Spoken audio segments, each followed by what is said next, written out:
Jawaharlal Nehru university की पूर्व छात्र नेता शेहला रशीद पर उनके पिता के गंभीर आरोप के बाद माहौल गर्म है।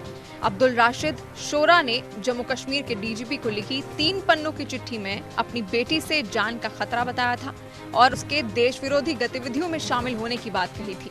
शेहला रशीद के पिता अब्दुल आर शोरा का कहना है कि शेहला ने अमेरिका जाने के बाद एक पार्टी बनाई थी। उस पार्टी का सारा फंड एंटी नेशनल फोर्स से आ रहा है।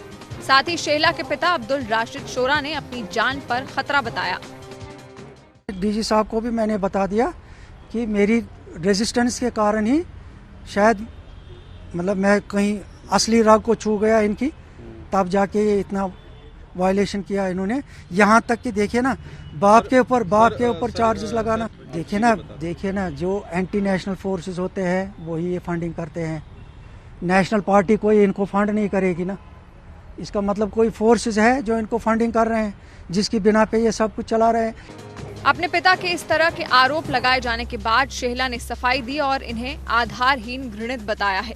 शेहला ने ट्विटर पर बयान जारी करते हुए कहा कि परिवार में ऐसा नहीं होता जैसा मेरे पिता ने किया है। उन्होंने घरेलू हिंसा किया। उन्होंने मेरे साथ साथ मेरी मां और बहन पर भी बेबुनियाद आरोप लगाए हैं। शेहला ने घरेलू हिंसा को लेकर जो आरोप लगाए तो पिता अब्दुल राशिद शोरा ने एक बार फिर पलटवार किया। अब्दुल राशिद शोरा ने कहा कि मैंने कोर्ट के ऑर्डर पर स्टे लिया है, जिसके बाद मुझे घर में रुकने की इजाजत दी गई है, लेकिन मुझे एसएचओ ने रुकने नहीं दिया, जिसके बाद मैंने इसकी शिकायत की है। अब पिता अब्दुल राशिद शोरा के आरोपों की जांच हो रही है, लेकिन शेहला रशीद पर जो आरोप लगाए हैं उसके बाद इस पर राजनीतिक बयानबाजी भी शुरू हो गई है। बीजेपी के जम्मू कश्मीर अध्यक्ष रविंदर रैना का कहना है कि शेहला रशीद को हवाला के जरिए पैसा मिल रहा है ताकि जम्मू कश्मीर में वो अशांति फैला सकें। कश्मीर घाटी के अंदर अलगाववादियों ने, टुकड़े टुकड़े गैंग के नेताओं ने, जिसमें शेहला रशीद हो, इंजीनियर रशीद हो, जहूर बटाली हो और आतंकवादियों के जो सरगना हैं, इनकी मिली भगत से कुछ राजनेताओं ने भी हमेशा खूनी खेल कश्मीर घाटी के अंदर खेला है।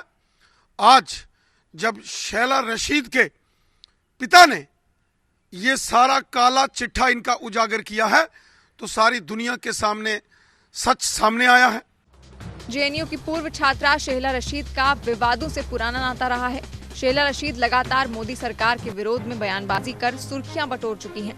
सीएए आर्टिकल 370 के मुद्दों पर शेहला मुखर रही हैं। फरवरी 2016 में जेएनयू के तत्कालीन छात्र संघ अध्यक्ष कन्हैया कुमार और उमर खालिद के राजद्रोह के आरोप में गिरफ्तारी के बाद शेहला ने प्रदर्शन किए थे और भारत विरोधी बयानबाजी भी की थी और अब उन पर खुद उनके पिता ने देशद्रोही गतिविधियों में लिप्त रहने का आरोप लगाया है, तो शेहला पर शक फिर से गहरा गया है। Bureau report.